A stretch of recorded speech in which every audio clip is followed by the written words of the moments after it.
আর সকাল থেকে কাশ্মীরে ভয়ঙ্কর অভিযান চালালো ভারতের গোয়েন্দা দপ্তর এবং প্রথমেই কাশ্মীরের সাউথ কাশ্মীরের একটি দোতলা বাড়িকে তারা ঘিরে ফেলে। অভিযোগ, সেই বাড়ি থেকে শেষ 2 বছর ধরে ভারত বিরোধী একাধিক কার্যকলাপ চালানো হচ্ছিল এবং শুনলে অবাক হবেন, সেই বাড়ির মালিক নাকি সরাসরি পাকিস্তানের সঙ্গে যুক্ত। সেই বাড়ির মালিকের নাম মুজাফফর হোসেন, যিনি সাউথ কাশ্মীরের বাসিন্দা এবং গোয়েন্দা রিপোর্ট অনুযায়ী সেই বাড়িটিকে তিনি বিক্রি করারও চেষ্টা করেছেন শুধুমাত্র বর্তমানে সন্ত্রাসবাদ যে ঘটনা হচ্ছে তার ফান্ডিং করার জন্য।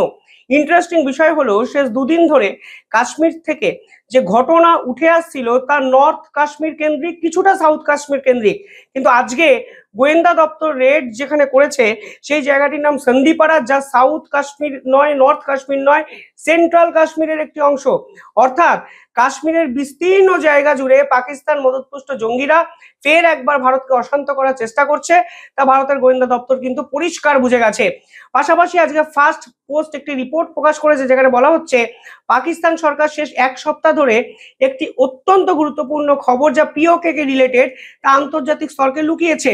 পাকিস্তানে পিওকে কে এই মুহূর্তে সব থেকে সেন্সিটিভ জায়গা বলা হচ্ছে, কারণ পিওকে তে সাধারণ মানুষ রাস্তায় নেমেছেন সেনাবাহিনীর বিপক্ষে।